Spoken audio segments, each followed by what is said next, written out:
नमो अरिहन्ताणं नमो सिद्धाणं नमो आयर्याणं नमो वज्रायाणं नमो लोये सौवसाहुणम्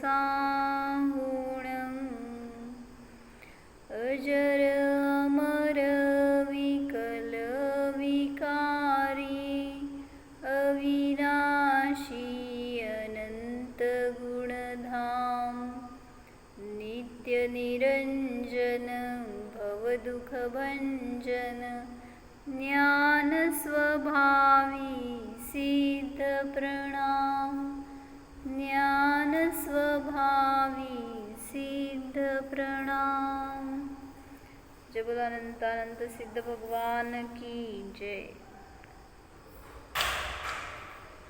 विराग सनातन शांत निरंश निरामय निर्भय निर्मल हंस सुधाम विबोध निधान विमोह प्रसिद्ध विशुद्ध सुसिद्ध समूह विवर्ण विगंध विमान विलोभ विमाय विकाय विशब्द विशोभ अनाकुल केवल सर्व विमोह प्रसिद्ध विशुद्ध सुसिद्ध समूह।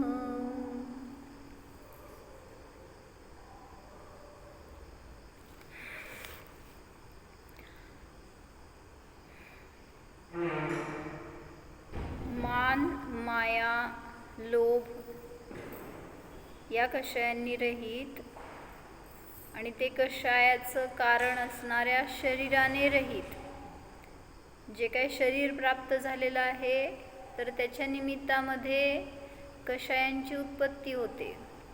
त्या शरीराला सुखी करायला जातो, त्या शरीरासाठी जगायला जातो, म्हणून सांगितलं की परिणामांची अस्थिरता होते, कषाय होतात। त्या शरीराला जर काय कमी जास्त झालं, जर त्या शरीराची काहीतरी गैरसोय झाली की सांगितलं कषाय होतात। म्हणून सांगतायत की शरीरच माझं नाही आहे तर त्याच्या निमित्तात या कषायांची सुद्धा उत्पत्ती होणार नाही। म्हणून अनुभव हा करा की मी कसा आहे, विकाय स्वरूप आहे, निष्काय निर्देह स्वरूप आहे। काय समजलं? हिंदीमध्ये सांगा आता।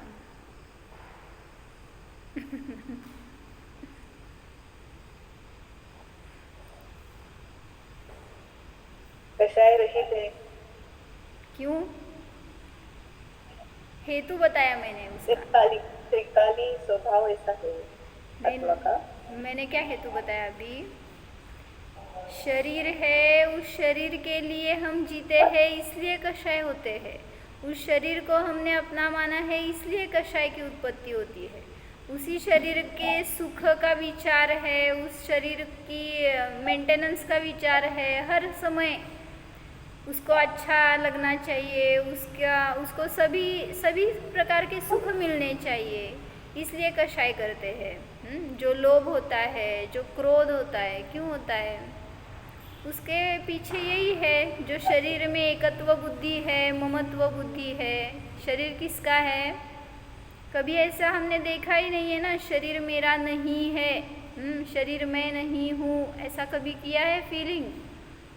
नैन्सी, ऐसी फीलिंग हुई है कभी? नहीं। क्यों? करना है कि नहीं करना है? फिर इसीलिए सिद्ध भगवान को आदर्श बनाया है। क्यों? क्योंकि वो उन्होंने जाना वैसे और वैसा परिणमन हो गया है, इसलिए उनके पर्याय में भी शरीर का अभाव हो गया और ज्ञान से भी शरीर का अभाव हो गया। हम जो भी क्रिया करते हैं उसमें शरीर की मुख्यता रहती है, चाहे वो हमारा हो या सामने वाले का हो।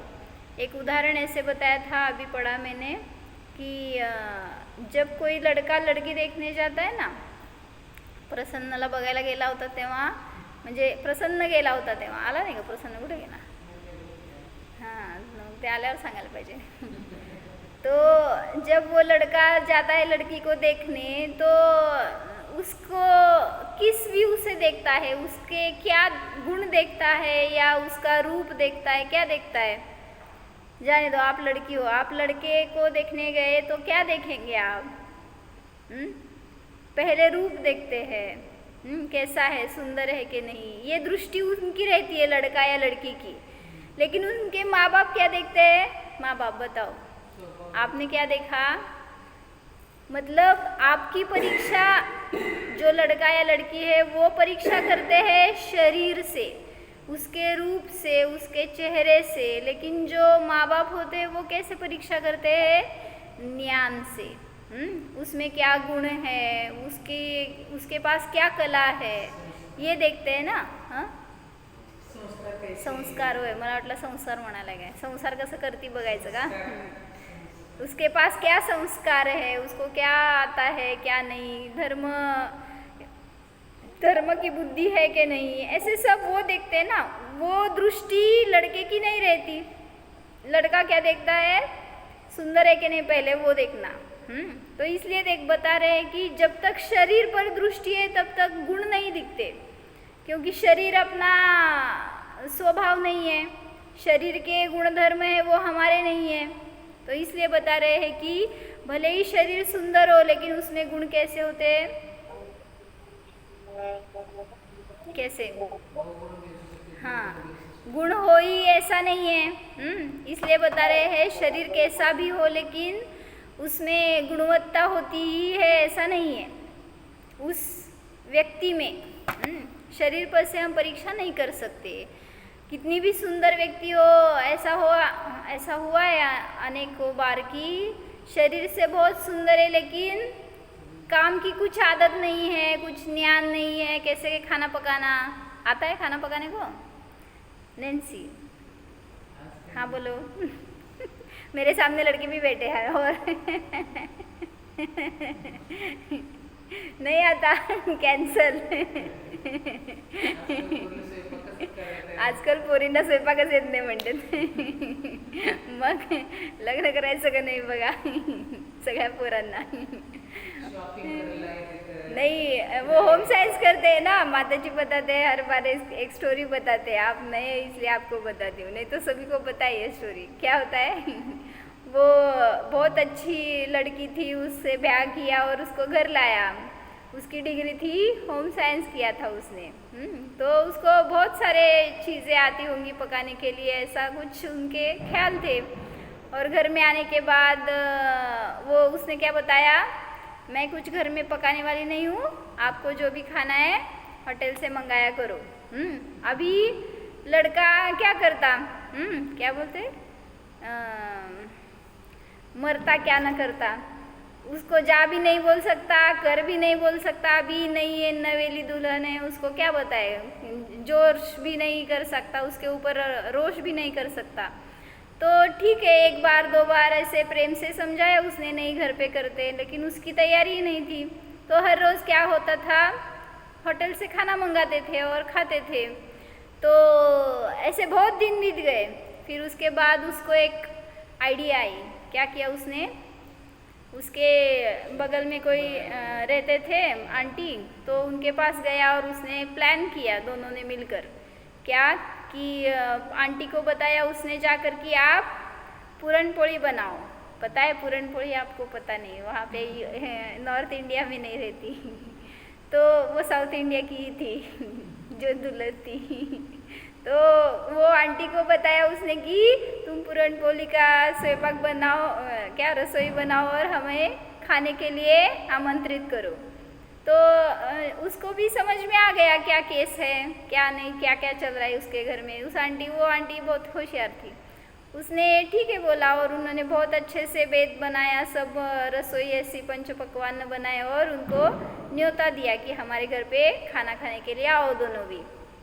दोनों गए और जाने के बाद दिवाली थी, तो जाने के बाद उनके पास जो भी था वो उन्होंने परोस दिया. तो जब वो खाने लगी तो उसको कितना अच्छा लगने लगा। क्यों? घर का खाना होता है तो उसको टेस्ट अलग रहती है ना कि नहीं? तो है ना, हाँ। तो वो जब खाने बैठी तो उसको बहुत अच्छा लगा, और खाते टाइम पे पति था ना, वो जस्ट राह देख रहा था उसके मुंह से कुछ निकले, क्या कितना अच्छा बनाया है, बस निकल गया। कितना अच्छा बनाया है, बहुत अच्छी रसोई है, बस इतना निकला तो आज से बाजार का खाना बंद। पतिदेव ने क्या बताया? आज से तुम ऐसा ही खाना घर पर बनाओगी। अभी क्या बोलते, वो मुश्किल में आ गई और सोचने लगी कि कहाँ फंस गए। तो ठीक है बोलती है, ये मैं बना सकती हूँ, मैं बनाऊँगी। तो वो पति बोलता है ठीक है, नेक्स्ट संडे तुम बनाओ और आंटी को खाने के लिए बुलाओ। तो हो गया प्लान। फिर अभी सैटरडे आ गया, कल संडे था, अभी कैसे बनाए? पूरन पोली बना दी थी, उसको तो कुछ आता नहीं था। तो वो गई आंटी के पास और उसने पहले से पूछ लिया क्या करना रहता है, मुझे भी बनानी है, तो आप ज़रा प्रोसीजर बताओ। तो क्या हुआ, वो बोलने लगी ना, क्या दाल जो लेती है उसको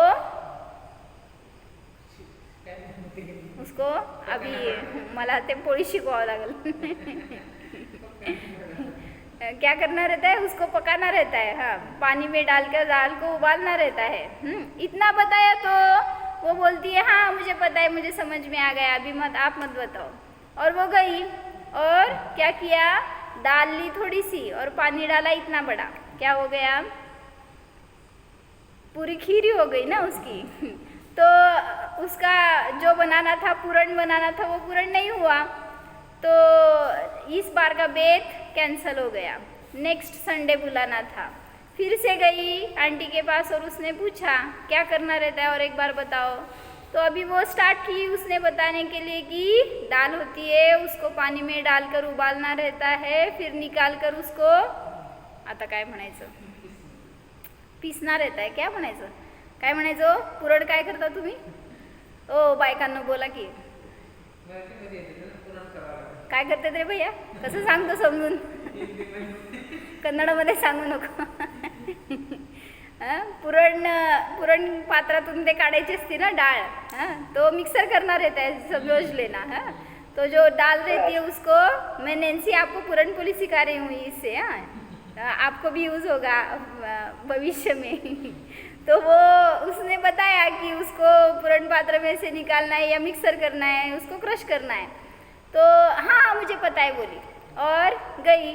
क्या हुआ, पूरी प्रोसीजर सुनने की उसकी तैयारी नहीं थी, मुझे सब कुछ आता है इस मान में गई और फिर से कुछ तो गड़बड़ कर दी उसने। फिर नेक्स्ट संडे आई और फिर पूछा तो उसकी लोई बनानी रहती है, उसको थोड़ा गरम करके, फिर वो बनाने के बाद उसको काय म्हणायचं, लाटायचं, काय म्हणायचं, बेलना पड़ता। हाँ, उसको थोड़ा सा हल्के हाथों से ऐसा बेलना और वो तवे पर डालना रहता है। इतना बोला तो गई, मुझे पता है, मुझे आता है, और गई और उसने क्या किया, वो जो तवा रहता है ना, तवा ही बोलते हैं ना, क्या बोलते हैं आपके पास, तवा, तो तवा के ऊपर डालना रहता है तो नीचे डाल दिया उसने। अभी क्या बनेगी। और जलकर खाक हो गई वो। अभी परेशान, क्या करे क्या ना करे, सब कुछ तो बताया है आंटी ने, लेकिन पोली तो नहीं हो रही। पोळी खाल्ला का नाही भैया, खाल्ला, घरी रे तिकडं नाही। घेऊन ये आमच्याकडे, आम्ही पोळी शिकवायलो। तो क्या किया उसने, मुझे आता है ऐसा बोलकर निकल गई और फिर उसको कुछ नहीं हो रहा, इसलिए उसने क्या किया, अभी उस आंटी जैसा वेश बनाया। उसको क्या लगा, वैसा वेश बनाने पर ही अच्छी बनेगी। तो आंटी तो विधवा थी, तो वो वाइट साड़ी पहनती थी, उसके बाल नहीं थे, सर पर कुछ नहीं था, ऐसा उसका रूप था। तो उसने क्या सोचा, वैसा ही रूप मैं भी बनाऊंगी तो अच्छे से बनेगी, और वैसा ही रूप बना लिया। और पतिदेव घर पर आने के बाद आज वो इतने दिन तक हर संडे प्रसन्न रहते थे पतिदेव प्रसन्न रहते थे, लेकिन आज क्या हो गया, ये ऐसा उसका रूप देखकर उनके पेशेंस खत्म हो गए। और उसने क्या किया, ये क्या बना के रखा है हुलिया, ये ऐसे कुछ बनाते हैं क्या कोली, जाके नम्रता से उनसे पूछो और पूरी प्रोसीजर समझकर फिर करना। ऐसा एक बार डांट दिया तो फिर अच्छे से समझकर फिर थोड़ा सा विनय पूर्वक सब ग्रहण करके फिर बनाई। तो अभी कैसे बनी बताओ, कैसे बनी? अच्छी बनी, आपको कैसे पता? मतलब क्या बताना था उससे कि हम रूप देखकर निर्णय करना चाहते हैं कि लड़की कैसी है या उसके पास क्या गुण है, ये नहीं देखते। क्या देखते हैं, उसके हाथ नाक कान पैर कैसे है, उसका मुंह कैसा है, उसके क्या क्या बोलते शिक्षण, उसकी पढ़ाई क्या हुई है, ये सब डिग्री देखते हैं। लेकिन उसके पास कला क्या है, गुण क्या है, संस्कार कैसे है, ये नहीं देखते। किस लिए बताई मैंने स्टोरी? किसी के साथ विवाह करने के लिए नहीं बताई। शरीर रूप देखते हैं, गुण नहीं देखते। हाँ, विकाय स्वरूप है। कैसे है सिद्ध भगवान, कैसे है विकाय, यानी क्या, शरीर रहित है। सिद्ध भगवान कैसे है, शरीर रहित है। तो हमें भी वैसा ही रूप हमारा देखना है, और हमारे साथ जो भी आगे सामने सभी जीव है शरीरधारी, वो भी कैसे है, अशरीरी ही है, ऐसा दिखेगा। अगर वो दृष्टि आई तो मतलब हर तरफ दृष्टि का भेद है, हम वैसा देखते नहीं है इसलिए दिखता नहीं है। तो एक चित्रकार था और उसने क्या किया, एक चित्र बनाया था बहुत अच्छे से, ऐसा क्या क्या, तो उसने सामने वाले को पूछा, इस चित्र में से मुझे खरगोश दिखाओ कहाँ पे है। उसने उसमें खरगोश निकाला ही नहीं था उस चित्र में। फिर भी उसने बताया, पूछा सामने वाले को, इसमें से मुझे खरगोश दिखाओ कहाँ पे है। तो सामने वाला देखता है ढूंढता है, लेकिन उसको मिला ही नहीं। कौन नहीं मिला? खरगोश। तो वो बोलता है इसमें नहीं है, मैं कैसे दिखा सकता हूँ तुम्हें। तो उसने बोला मैं दिखा सकता हूँ, है उसमें। और उसने क्या किया, जो दो पेड़ बनाए थे ना, तो पेड़ों के बीच में थोड़ी गैप रहती है, कुछ उसने बनाए होंगे पत्ते वगैरह, तो जो गैप थी ना उसमें खरगोश का चित्र बन गया था। बनाया नहीं था, बन गया था वो। तो उसने दिखाया, देखो यहाँ पे है। अभी क्या हो गया, दिख गया सामने वाले को भी। तो उसको बताना था कि दृष्टि में आना चाहिए, जो हमें देखना है ना। इसीलिए तो उस चित्र में जो नहीं निकाला था वो भी दिखा। वैसे ही आपको जो सामने वाला दिखता है तो उसको शरीर देख रहे हैं आप, शरीर के अंदर है ना कुछ, तो जो नहीं दिख रहा है उसको देखना है। क्या दिख रहा है, क्या देखना है? आत्मा देखना है। सामने वाले को जीव देखना है, जो दिख नहीं रहा है आपको लेकिन है। इसलिए ऐसे ही विकाय स्वभाव है। जो भी जीव है उसका कैसा स्वभाव है। मायशी बोलता है क्या राजश्री काकी?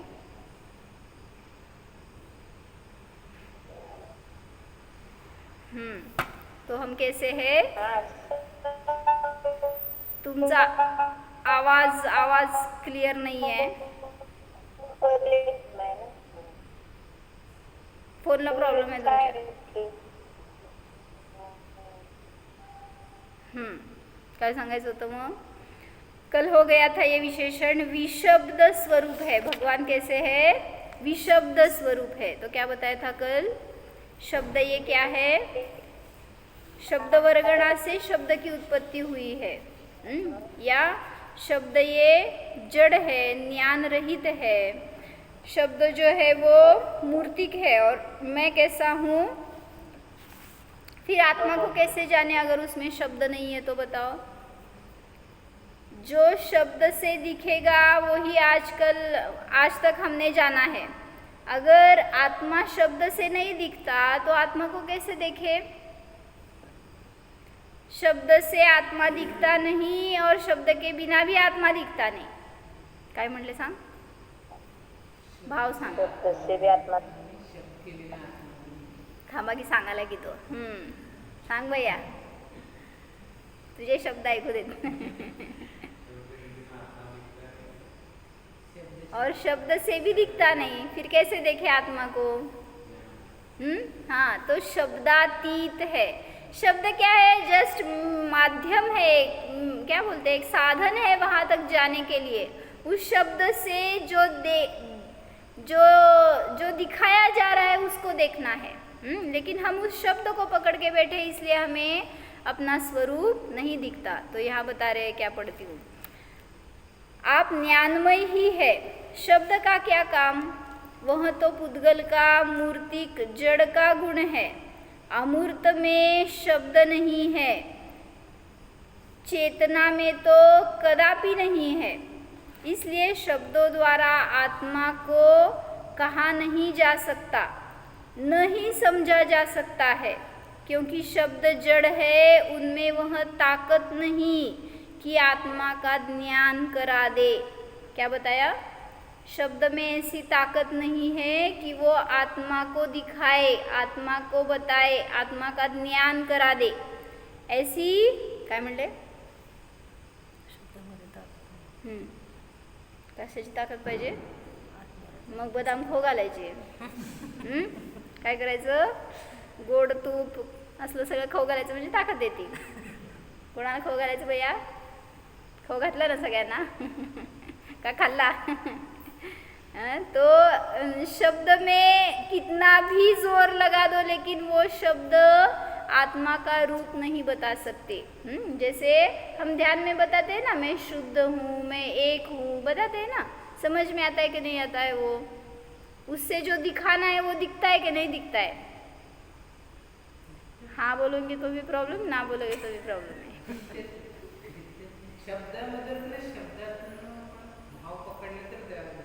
शब्द वाचक है, बस वहां तक ही रुक जाते हैं. वाच्य के पास नहीं पहुंच सकते. वो वाच्य हमें ग्रहण करना पड़ता है. इसीलिए बता रहे हैं कि शब्द है वो, उसमें ऐसी ताकत नहीं है जो आत्मा का ज्ञान करा दे, क्योंकि शब्द ज्ञान रहित है. और ज्ञान से आत्मा को जाना जाता है, शब्द से नहीं. यही कारण है कि भगवान की दिव्य ध्वनि सुनकर भी, बहुत अच्छे से बताया यहाँ पे, भगवान की दिव्य ध्वनि में क्या है? शब्द है ना. तो वो शब्द भी इतने अच्छे शब्द है कि उससे सम्यक दर्शन होना ही चाहिए. इतने अच्छे शब्द है वो. फिर सभी जीव क्यों नहीं सम्यक दृष्टि हुए? बुरा शब्द देखकर गुस्सा करते हैं, द्वेष करते हैं, अच्छे शब्द पूर्ण नहीं करते. हाँ, मतलब भगवान की वाणी सुनकर भी अभव्य जीव को एक तो सुनने में नहीं आती, फिर भी ऐसे बताया है कि अभी यहाँ से सुनी उसने, शास्त्र में से, किसी गुरु परंपरा से सुनी, लेकिन उससे भी उसको आत्मा का ज्ञान नहीं होता. क्यों नहीं होता? फिर कितने अच्छे शब्द है वो, भगवान के शब्द है, जिनको केवल ज्ञान की प्राप्ति हो गई है, जो निरंतर आत्मा का अनुभव कर रहे हैं, जो प्रैक्टिकली लेकर बता रहे हैं. उनके शब्द से भी आपको आत्मा नहीं दिखेगा, फिर कैसे दिख सकता है? तो इसीलिए बता रहे हैं शब्द का अवलंबन जहाँ तक है वहाँ तक आप बाहर ही है. इसलिए शाब्दिक ज्ञान कैसा होता है? परोक्ष होता है. और आत्मिक ज्ञान कैसा होता है? प्रत्यक्ष होता है. तो इंद्रियों का अवलंबन जब तक है तब तक आत्मा नहीं दिखेगा. भगवान की दिव्य ध्वनि सुनकर भी अभव्य को प्रतिबोध नहीं हो पाता, उसके चेतन की अयोग्यता के कारण. इंद्रियों से ही देखने की कोशिश करता है ना. ये शब्द से भी देखता है, मतलब क्या है? इंद्रिय का ही विषय है. शब्द कौन से इंद्रिय का विषय है? चक्षु इंद्रिय का. क्यों? यहाँ पे दिख रहा है ना मुझे, देखो यहाँ पे आत्मा है, ये चक्षु इंद्रिय का विषय है. क्या भैया? शब्द, फिर यहाँ पे पढ़ रही हूँ ना मैं, दोनों भी है. शब्द किस इंद्रिय का विषय नैन्सी?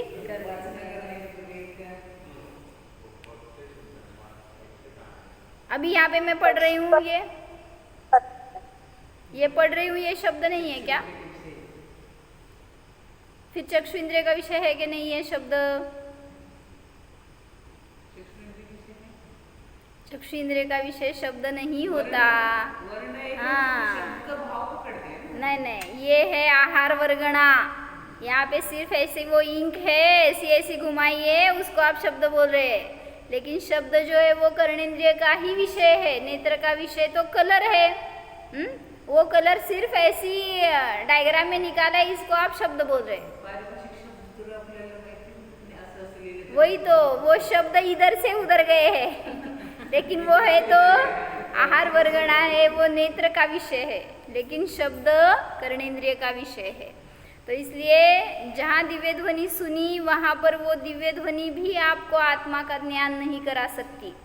ऐसी दिव्य ध्वनि सुनकर भी जीव आज तक सम्यक्त्व को प्राप्त नहीं हुआ। शब्द मात्र से काय म्हणजे कसं प्रत्येक शब्द जिनवाणी म्हणतात ना. शब्द ब्रह्म म्हणलं ना, म्हणून समयसार मध्ये हर एक शब्द जिनवाणी का वाचक है। कैसे लिया था हमने? कब? पदानुसारिणी बुद्धि रुद्धि में। तो वहाँ पे बताया था हर पद से जिनवाणी है, हर पद से आत्मा का बोध होता है। जैसे बताएंगे, अ से अशरीरी आत्मा, आ से आनंदमय आत्मा, ई से हा मग येतं सगळं तुम्ही सांगायला लागल्यावर काय करायचं? बोला, क से कारण परमात्मा, ख से मैं बताती हूँ, रहने दो। ख यानी 0, ख यानी शून्य, तो शून्य स्वरूप आत्मा। ग से बताओ, ग से आत्मा का क्या विशेषण है? गुणात्मक, अनंत गुणात्मक आत्मा, ऐसे गुणमयी आत्मा। आगे च से चैतन्यमय आत्मा। आगे और ज से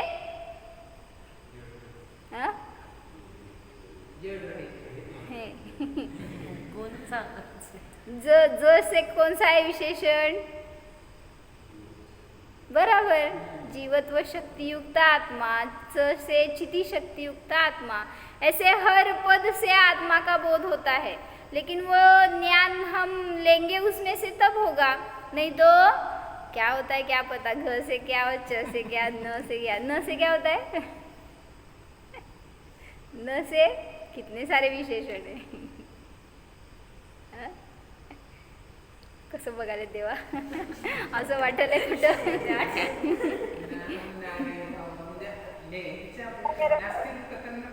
न त्याच्यातूनच येत आहे। बरं सांगा किती तर सांगा, न से सांग भैया, किती किती आहेत? निर्विकल्प आहे, निर्विकार आहे, निर्देह आहे, निष्काय आहे, किती आहे? एक आहे का विशेषण आपल्याकडं? सभी न से तो त्याच्यामुळं मग जगत आणि मौनी असं सांगितलं की नाही? हाँ, बराबर है ना। इसीलिए अशुद्ध अवस्था में भी मौन लेना रहता है। 7 जगह बताइए वहाँ पे मौन लेना रहता है। क्यों? क्योंकि उस टाइम पे अगर आपने शब्द की उच्चारण किए तो वो जिनवाणी का उच्चारण हो गया और वहाँ से दोष लगेगा। फिर कौन से 7 स्थान बताए थे बताओ, जहाँ पे मौन रहना रहता है। जेवढं शक्य आहे तेवढं पाळायचं ते 7 स्थानी मौन। नचे सांगितले ते स्नान, भोजन, शयन, पूजन, ध्यान, ध्यान नाही, मलमूत्र विसर्जन, किती झाले? 5 मी मोजायला लागले, सांगा। त्यासाठीच बसली आहे। आणखीन कोणते राहिले? वमन, अजून आणि एक राहिला का? मैथुन। हाँ, तो ऐसे 7 स्थान बताए हैं जहाँ पर मौन लेना चाहिए। भोजन, शयन, पूजन, स्नान, मलमूत्र विसर्जन, मैथुन सेवन, वमन। तो इन कंडीशंस में मौन लेना चाहिए, क्योंकि वहाँ पे शब्दों का अगर उच्चारण करेंगे तो वो जिनवाणी का अभिनय हो जाएगा। इसलिए शब्द मात्र से जो कुछ भी कहा जाता है, पूजन मतलब हाँ, जितना पूजन बोल रहे हैं उतना मौन नहीं है। पूजन में भी मौन बताया ना, तो मौन इन द सेंस पूजन के शब्द ही बोलेंगे और कुछ नहीं बोलेंगे, ऐसा अर्थ है वहाँ पर। मतलब भगवान की भक्ति के लिए मौन नहीं है, लेकिन मंदिर में जाने के बाद हम क्या करते हैं, उतना छोड़कर सब बोलते हैं। हाँ बोलो। भोजन में मौन रहणं. हां, म्हणजे मंदिरात गेल्यावर आता असं झालं सोलापूरमध्ये एकांचं की माताजींनी सांगितलं, म्हणजे अनेक असे 2 बायका मिळाल्या काय करतात सांग, माहिती है ना तुला, पण माहितीच असेल काय करता हो, तो वो विकथा करते हैं। तो वो शुरू हो गई थी विकथा मंदिर में जाने के बाद, ऐसे 2-4 स्त्रियां बैठी थी, तो हाँ डेटा ट्रांसफ़र करते थे बरोबर। तो वो चल रहा था उनका प्रोसीजर, और वहाँ पे कोई थे गुरु या वक्ता कोई थे, तो उन्होंने बताया कि ऐसे करना महापाप का बंद होता है इससे। मंदिर में आकर बाहर का पाप धोने के लिए यहाँ आते, और यहाँ पर आकर ऐसे शब्दों का अगर हम व्यापार करेंगे तो यहाँ पाप लगेगा, तो ये कहाँ जाकर फेडेंगे। तो वहाँ ये वाक्य जब सुना माता जी से, उन स्त्रियों में से एक स्त्री ने नियम ले लिया कि मैं मंदिर में जब तक हूँ तब मौन रहूँगी, और लिटरली वो वैसे करती थी। जितना पूजन का है ना बस उतना ही, बाकी सबसे मौन। मंदिर के बाहर जाने के बाद ही बोलती थी वो, कुछ भी बोलना हो। ऐसा करना चाहिए हमें प्रैक्टिकली, लेकिन अगर हम अपने से शुरुआत करेंगे तो सबको पता चलेगा कि ऐसे नहीं करना चाहिए। तत्व चर्चा करो चलेगा, स्वाध्याय का, चिंतन का विषय, पूजन का विषय, भक्ति स्तोत्र सब अलाउड है। उससे छोड़कर यानी वीतराग कथा है कर सकते हैं, लेकिन जो विकथा है वो मंदिर में नहीं करनी चाहिए। कौन सी विकथा? मी पण बोलत नाही होय, मंदिरात, म्हणजे मी बघितलं नाही तुम्हाला नाही बोलत. अच्छा है ना, अच्छा है, लेना चाहिए, सभी से गुण लेने चाहिए। विकथा कौन से रहते हैं नैन्सी? कितने प्रकार की विकथा है? 4 प्रकार की. थांबा भोजन कथा, थांबा राजकथा, थांबा, बोला नैन्सी, पता है आपको? नाही माहिती. नहीं पता? लिख के लो, बोलो 4 विकथा कौन से? भोजन कथा, राष्ट्रकथा. बोला। हे असं काय तर माहित नसेल, लिहून घ्यायचं असतं, म्हणून आणायची असती वही। सांगा श्वेता, नहीं पता? सभी तो विकथा ही करते और पता नहीं रहता हमें क्या करते वो। स्त्री कथा, सेकेंड भोजन कथा, राज कथा, और भूल गए चोर कथा। तो ये जो भी आप बोलते हैं ना वो सब इस 4 कथा में आता है। जो भी सेंटेंस बोलेंगे ना, फॉर एग्जाम्पल आज इंडिया की मैच है, कौन सी कथा हो गई? राजकथा हो गई, क्योंकि हमारी जीत उनकी हार, ये राजकथा हो गई। या पॉलिटिक्स पढ़ते हैं आप, वो भी राजकथा हो गई। या और क्या वो देखते हैं न्यूज़ में, देखते हैं ना, क्या देखते हैं? ये 4 कथा ही रहते हैं। न्यूज़पेपर लो या न्यूज़ लो या कोई चैनल देखो, उसमें भी सभी ये 4 विकथाओं की चर्चा रहती है, और इसमें ही हम उलझे रहते हैं। क्या रहता है न्यूज़पेपर में? ये डिश ऐसे बनानी चाहिए, इसमें ये डालो, ये रखो, ये मत डालो। क्या हुआ? वो अलग ही डिश बन जाती है। चोर कथा में क्या था? चोर कथा में भी किसी के यहाँ पे चोरी हो गई तो कितना इंटरेस्ट रहता है, कैसे होगी, कहाँ से हुई, कितने आए थे, क्या क्या ले गए, कुछ फ़ायदा है आपको। लेकिन वो न्यूज़पेपर में वो अगर न्यूज़ होगी ना 3 बार पढ़ेंगे, एक ही न्यूज़, और 4 बार बताएंगे, 5 बार तो उसका स्मरण हो गया। क्या हो गया उससे? स्त्री कथा में रिलेटेड टू सभी जो भी श्रृंगार कथा है वो भी स्त्री कथा में आ गई। कषाय युक्त कथा है वो भी स्त्री कथा में आ जाएगी, या स्त्री की कथा जो भी है रिलेटेड वो भी सब स्त्री कथा में आ जाएगी।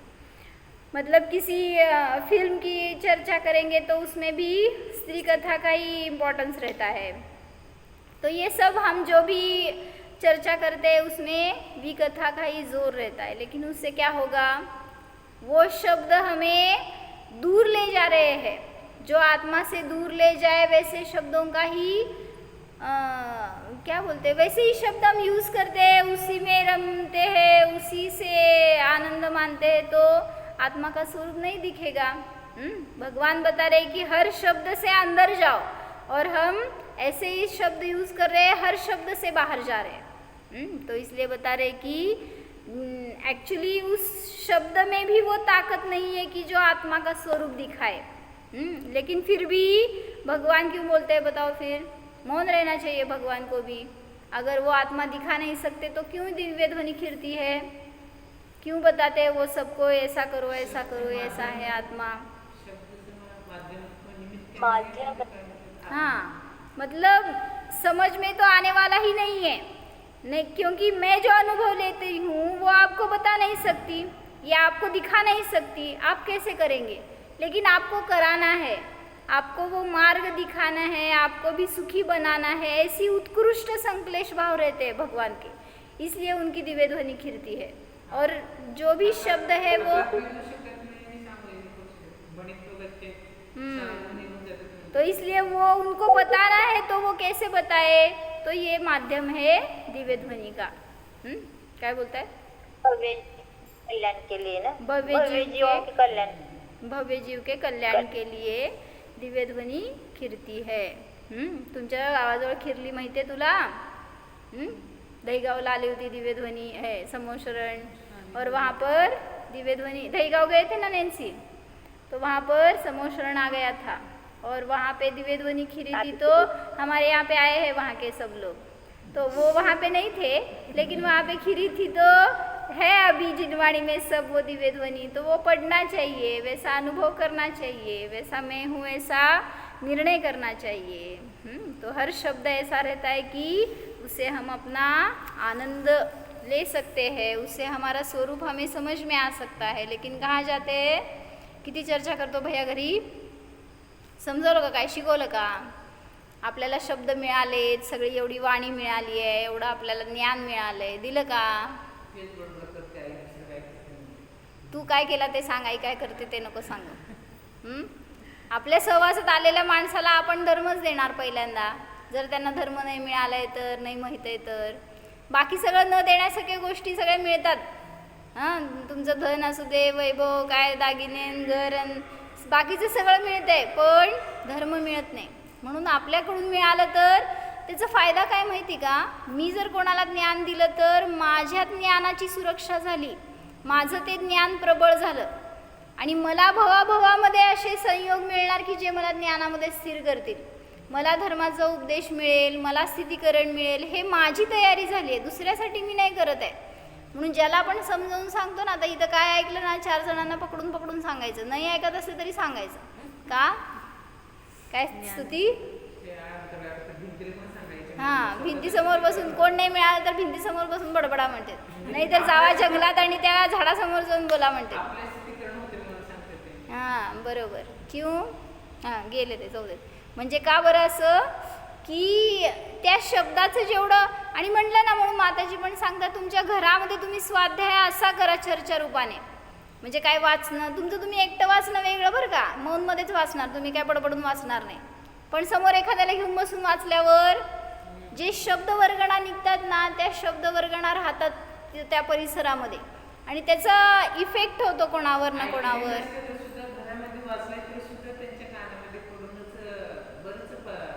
बरोबर आहे की? बडबडच करतात तुम्ही।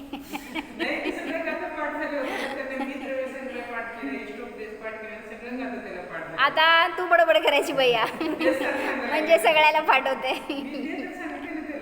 का? नको वाटतंय भैया? कसं नको वाटतंय असं काय बडबड करायला? म्हणजे अन्य सगळं तर करतोय चर्चा आपण, वार्ता, पण असे शब्द शुभ वर्गणा नसतात आपल्यामध्ये, आणि मग अनेकांच्या ठिकाणी म्हणलं ना, म्हणून की अशुभ वचन फार निघतात, शिव्यागाळ करणार लोक, मग तेच शब्द घरामध्ये असल्यावर तेच परत बाउन्स होऊन तुमच्या तोंडातनं तेच बाहेर पडणार। म्हणून असे नको असतील तर स्वाध्यायाची, थोडंसं चर्चेची, थोडं काय तुम्ही ऐकत असाल, बघत असाल, वाचत असाल फोनवर, काय तर तुमच्या शास्त्रामध्ये त्याची चर्चा करा, ते एकमेकांना शेअर करा. त्याच्यातून ज्ञानाची आपल्या वृद्धी होणार आणि ज्याला माहीत नाही त्याला अज्ञानाचा नाश होईल. त्यामुळं धर्माचं दान हे सर्वश्रेष्ठ आहे. काय शिकवते सांग वीरला? काय शिकवते का नाही शिकवत? काय काय नाही तेच तुला शिकवते. म्हणजे आजकाल पोरं शिकवतात आईला आणि वडिलांना. असे नका. म्हणजे म्हणायचे की आपल्यात आहे ना, तर आपल्या पुढच्या पिढींमध्ये असं उलटं कमी कमी होत चाललंय सगळं. धर्माचं महत्त्व नाही राहिलेलं, धर्माचं आकर्षण नाही राहिलेलं, त्याच्याबद्दल एक जिज्ञासा नाही राहिलेली. वाढणार कशी मग ती? म्हणून ते परवा आलं होतं ना दहिगावला, ते की अनेक तुमचे काय काय स्पर्धा आणि कार्यक्रम करतात. पूर्वी म्हटले इतका सुंदर प्रतिसाद असायचा, इतकी लोक त्याच्यामध्ये सहभाग करायचे, इतक्या आनंदाने सगळ्यांचा उत्साह असायचा. आता म्हणले इतकी संख्या घटत चालली की हां मग म्हणजे का नाही असं काय फार महत्त्व नाही राहिलं ना त्याचं तुम्हाला, म्हणून असं व्हायला लागलंय. उलटं उत्साहपूर्वक जायला पाहिजे. असं मला कळालं, एक जण अनेक वर्षांमध्ये एकाच लेडीजचा नंबर येत होता. म्हटलं कसं काय? म्हटलं दुसरे कोण पार्टिसिपेटच करत नव्हते, म्हणजे ते एकटेच करायचे पार्टिसिपेट, किंवा अजून एक दोघं असे असतील. म्हणजे आपण आपल्या रीतीने पण मागं पडायला लागलो. त्यामुळं म्हणून पुढं सरका आणि आपल्या पुढच्या पिढीला जेवढं धर्म देणार ना त्यातलं ते मिळवणार एवढंच आहेत, पण आपण द्यायला सुद्धा कमी करायला लागलोय. म्हणून सांगितलं काय ताई किती धर्म आहे सांग मम्मीमध्ये. तू मम्मीचं सांगायचं आणि मम्मी तुझं सांगायचं. म्हणजे समजते किती धर्म आपल्यात उतरलाय. म्हणून आपल्याला मिळालेला धर्म फॉरवर्ड करा. कळत नाही अहो, कळत नाही आहे ते.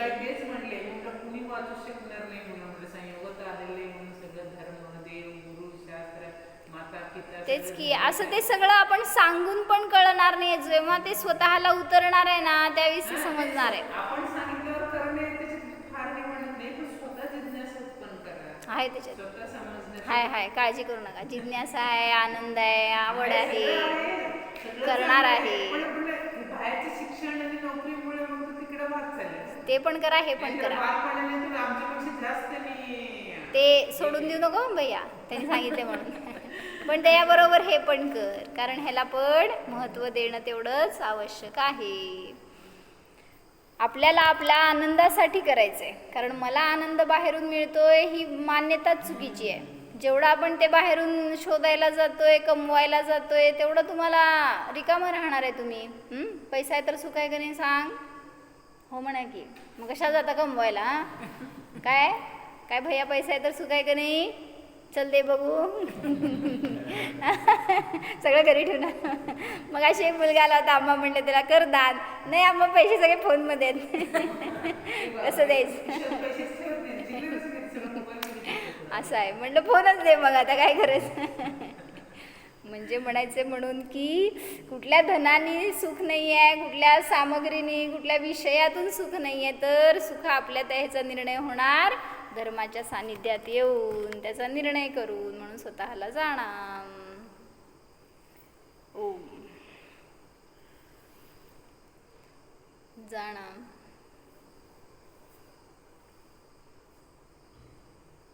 स्वतःचा आनंद स्वरूप आत्मा जाणा.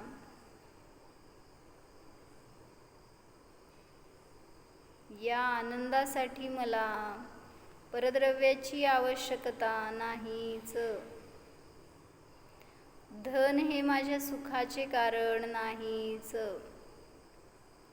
परिवार हे माझ्या सुखाचे कारण नाहीच. हा मी आत्मा तर अनादि अनंत एकटाच आहे, सुखीच आहे, ज्ञानवानच आहे जाणा.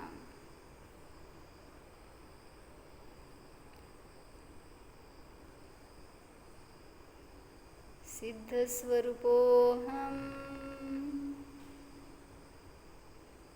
निस्संग स्वरूपोऽहम्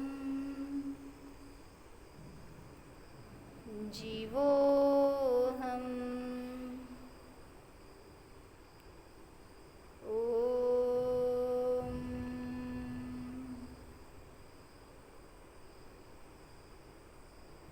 सर. नमो अरिहंताणं